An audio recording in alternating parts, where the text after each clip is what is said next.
Kupoteza mechi za Simba kwenye michezo yake kimataifa si makusudi. Ila kama utanielewa tatizo limeanzia hapa. Wamechangamka sana. Yanga baridi. Nyinyi mna matatizo gani? Hapo hawakuishia hapo. Walichokafanya sasa, wakaambiwa hivi, sumbue akili.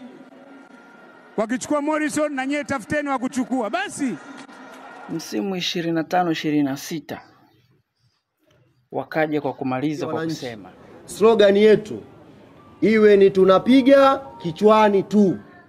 Hapa kama utanielewa vizuri, aliposema Morrison na nyie tafuteni wa kuchukua. Basi hapo ndio wakamchukua sasa Mkude, Baleke, Mwenda, Chama na Mohamed Hussein.